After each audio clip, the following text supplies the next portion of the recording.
Hello there, Sutonia here from eveiseasy, giving you a quick Crow video. The Crow got changed fairly recently in the Oceanus expansion, and I see a lot of people are saying that the Crow is horrible now.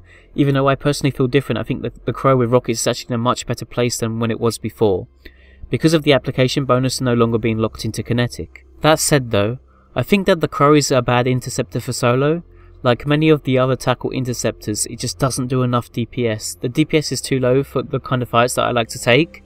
And for roaming in nullsec, I got a T2 rig and a ballistic control on my Crow, and it's still not breaking 125 DPS with Rage Rockets, which is pretty bad. It's worth saying that the Kestrel has better direct combat stats than the Crow does. What the Crow offers is better damage mitigation with MWD on, faster speed, extended scram range and nullification. So this Crow fit looks pretty standard for a rocket ship. We've got a medium shield extender for buffer, and then mostly just aiming at getting as much DPS as we can get out of this ship while also having a Scram web, Microwarpdrive and Tech 2 rockets. Opening up with a fight against a Crewer where the recording starts late, your basic game plan in this Crow is to kite in your extended Scram range. You have a 13km web and a 13.5km Scram with heat on the Crow, and you want to use that range as much as possible. You have 12km range on Rage and 15km range on Faction, but the effective range on that is typically higher because your opponents are typically going to be approaching you. Against a Crewer, we want to make sure we stay outside Newt or NOS range, which is about 6.5km. Be careful of more expensive fit Crewers because they will be able to NOS you from 10km with Dead Space Nosferatu. The Crewer here should have been shooting me with Scorch instead of multi-frequency. I still think this fight is winnable against a Tech 2 fit Crewer though, although it will be much closer if no mistakes were made by my opponent. Next fight versus a Blaster Daredevil. I want to show you a manual piloting technique you can use to try and start fights in the most optimal conditions for you in Scram kite fits, which in this case with the Crow is to start the fight on the very edge of overheated Scram and web range. I manually adjust my speed so the Daredevil pilot is about 1km a second faster than me, so therefore he'll slowly come into my Scram and web range and won't end up close to me by being carried into range by inertia if I try to orbit him or something instead.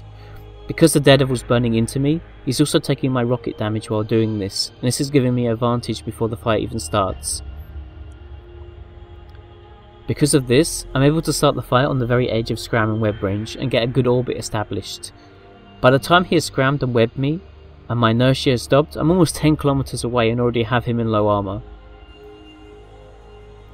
It's worth pointing out that this Daredevil pilot was reasonably new to the game, being less than 6 months old, and he told me that this was one of his first solo fights after the fight, so things weren't 100% optimal on his side of things, but I thought that this clip was a good demonstration of manual piloting and how a few small tricks can give you a huge advantage before the fight actually starts. Now a fight versus an Imperial Navy Slicer. This is a very difficult fight against a well-flown Imperial Navy Slicer, but you can win if you can get a tight orbit on him.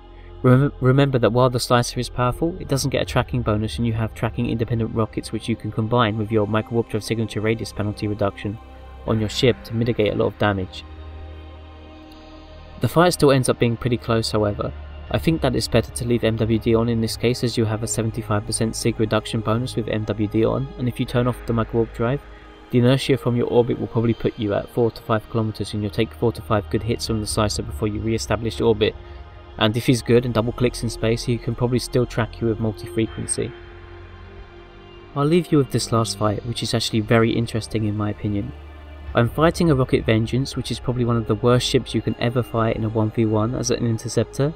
And one thing to keep in mind is that the Vengeance doesn't actually get a velocity rocket bonus, while you do, and you also have the extended Scram range.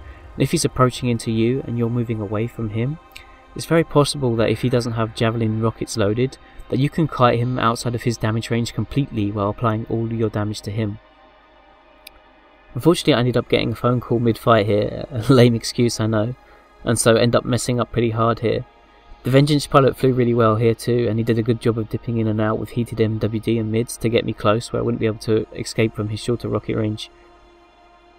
The fight still ends up pretty close thanks to the damage I was able to put onto him before he was able to catch me. With a bit more attentive piloting, I could have killed this Rocket Vengeance in my Rocket Crow. I'm Sutonia, thanks for watching my video.